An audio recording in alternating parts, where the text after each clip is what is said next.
Hello नमस्ते everyone, welcome you all to our channel study to the point. तो आज हम बात कर रहे हैं क्यों गवर्नमेंट ने रिफ्यूज़ कर दिया है सीआईसी एप्लीकेंट की डिटेल्स प्रोवाइड करने के लिए।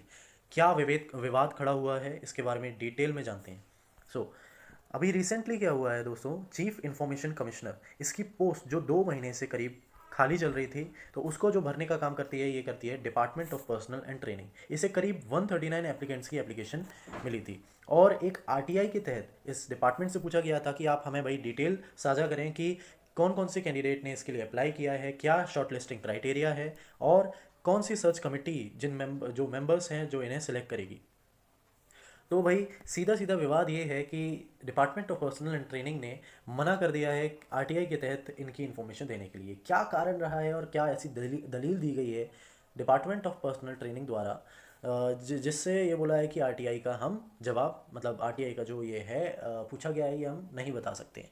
तो आइए इसके बारे में जानते हैं। उससे पहले दोस्तों, ये मैं हूँ, आप मेरे बारे में गो थ्रू हो सकते हैं। और आपको हमारे इस वीडियो की पीडीएफ चाहिए हो तो आप हमारे टेलीग्राम के इस चैनल से जुड़ सकते हैं, और डेली करंट अफेयर से जुड़े रहने के लिए हमारी फेसबुक इंस्टाग्राम की इन आईडीज़ को फॉलो कर सकते हैं। और डेली मैं दोस्तों करीब 10 एमसीक्यूज़ अपनी फेसबुक और इंस्टाग्राम आईडी पे डालता हूँ, तो आप प्लीज़ इसको ज़रूर देखें और attempt this question in the comments, and I will tell you the answer of these MCQs at the last of the day.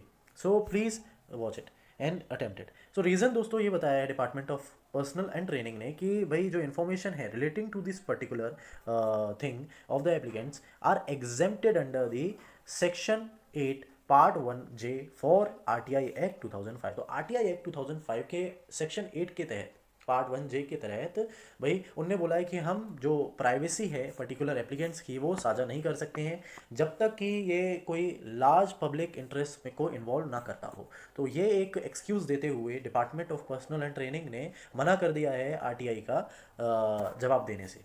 तो दोस्तों ये चीफ इंफॉर्मेशन कमिश्नर न्यूज़ में आ जाता है और आपके अपकमिंग एग्जामिनेशन के लिए भी इंपॉर्टेंट हो जाता है। चीफ इंफॉर्मेशन कमिश्नर के बारे में डिटेल में बात करते हैं कि इसका क्या सिलेक्शन क्राइटेरिया होता है, क्या कंपोजिशन है, और इसे कौन अपॉइंट करता है। चीफ इंफॉर्मेशन कमिश्नर, तो central information commissioner commission was established by the central government in 2005। जब आरटीआई एक्ट 2005 आया था तो उसी के तहत सेंट्रल इंफॉर्मेशन कमीशन का भी गठन किया गया था दोस्तों।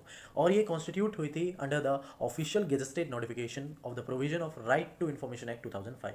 और एक ये नॉन कॉन्स्टिट्यूशन, या हम it is not a constitutional body कहते हैं दोस्तों। कॉन्स्टिट्यूशनल और नॉन कॉन्स्टिट्यूशनल बॉडीज़ में एक बेसिक सा अंतर ये होता है, जो कॉन्स्टिट्यूशनल बॉडीज़ होती हैं ये हमारे संविधान में पहले से ही निहित होती हैं। मतलब जैसे कि हम अगर एग्जांपल लें तो फाइनेंस कमीशन हो गया, आपका इलेक्शन कमीशन, ये आपका कॉन्स्टिट्यूशनल बॉडीज़ कहलाती हैं। वेयर एज जो आपका नेशनल कमीशन वुमेन हो गया, और ये चीफ इंफॉर्मेशन कमिश्नर हो गया, ये सारे आपके आते हैं नॉन कॉन्स्टिट्यूशनल बॉडीज़ में। ठीक है।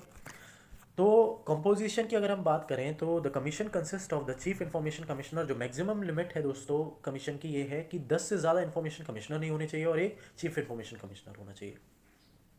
तो दोस्तों इनिशियली हम बात करें जब ये इस कमीशन का गठन हुआ था तो इसमें 5 कमिश्नर्स थे including the chief information commissioner. और अगर हम एट प्रेजेंट जो 2019 में गठित हुई थी कमीशन, इसमें हम बात करें तो 6 इंफॉर्मेशन कमिश्नर थे apart from the chief information commissioner. और दोस्तों जो ये चीफ इंफॉर्मेशन कमिश्नर होता है और इंफॉर्मेशन कमिश्नर होता है, ये अपॉइंट किए जाते हैं प्रेसिडेंट द्वारा। और इसके अपॉइंटमेंट के लिए कमेटी गठित की जाती है जिसमें प्राइम मिनिस्टर चेयर करते हैं उस कमेटी को, और जो लीडर होते हैं लोकसभा के अपोजिशन के वो भी उस कमेटी के मेंबर होते हैं, और एक यूनियन कैबिनेट मिनिस्टर उसका मेंबर होता है जो कि नॉमिनेट किया जाता है प्राइम मिनिस्टर द्वारा। तो कृपया करके इसे ज़रूर याद रखिएगा। अगर हम इसके टेन्योर और सर्विस के बारे में बात करें दोस्तों, तो फ्रेंड्स ये तब तक सर्विस कर सकता है अंडर सेंट्रल गवर्नमेंट जब तक इसकी 65 साल उम्र ना हो जाए, या तो इसे सेंट्रल गवर्नमेंट खुद ही ना हटा दे। ठीक है, विच एवर इज अर्लियर। और दोस्तों साथ ही साथ ये एलिजिबल नहीं होता है रीअपॉइंटमेंट के लिए। प्रेसिडेंट चीफ इंफॉर्मेशन कमिश्नर और एनी इंफॉर्मेशन कमिश्नर को उसके ऑफिस से हटा सकता है एट पर्टिकुलर इंस्टेंसेज, और जो डिफाइंड है। President can also remove chief information commissioner and information commissioner if they prove to be, मतलब अगर वो फाउंड हो मिसबिहेवियर और इनकेपेसिटी में। ठीक है, अगर इन दो कंडीशन में वो पाए जाते हैं, उनके मिसबिहेवियर या कोई उनकी इनकेपेसिटी पाई जाती है पोस्ट संभालने में, तो भाई ये जो मैटर होता है ये सुप्रीम कोर्ट के द्वारा ही मतलब प्रेसिडेंट होता है, इसे रेफर करना पड़ता है सुप्रीम कोर्ट को, जिससे एक इंक्वायरी बैठती है। वो इंक्वायरी अगर उस पर्टिकुलर इन्फॉर्मेशन कमिश्नर या चीफ इन्फॉर्मेशन कमिश्नर को गिल्टी पाती है तो उसे तुरंत उसके पद से हटा दिया जाता है। दोस्तों इनकी सैलरी और जो अलाउंसेस होते हैं ये वो होते हैं जो कि प्रिस्क्राइब किए जाते हैं सेंट्रल गवर्नमेंट द्वारा, और सीआईसी एनुअली अपनी रिपोर्ट सबमिट करता है यूनियन गवर्नमेंट को अंडर द आरटीआई एक्ट। ठीक है, तो दोस्तों आज का इस टॉपिक से क्वेश्चन है which of the following is correct regarding the chief information commissioner. First statement says that it was constituted through official gazetted notification under the provision of Right to Information Act 2005. Second statement is it is a constitutional body. Third statement is at present 2019 the commission has 6 information commissioner including chief information commissioner. Choose the following option: A option 1, B option 1 and 2, C option 1, 2 and 3, and D none of the above. Please attempt all these questions, and if you like this video please share, comment, और हमें ज़रूर से ज़रूर बताइएगा दोस्तों अगर हमारी कोई वीडियो बनाने में कोई गलती हो रही है या कुछ ऐसा है जिससे हम उसे नेक्स्ट वीडियो से सुधार पाएँ। ठीक है, और डेली अपडेट रहने के लिए please hit the bell icon, so अगर जो फर्दर वीडियो आएंगे वो आपको नोटिफाई हो पाए। Thank you everyone.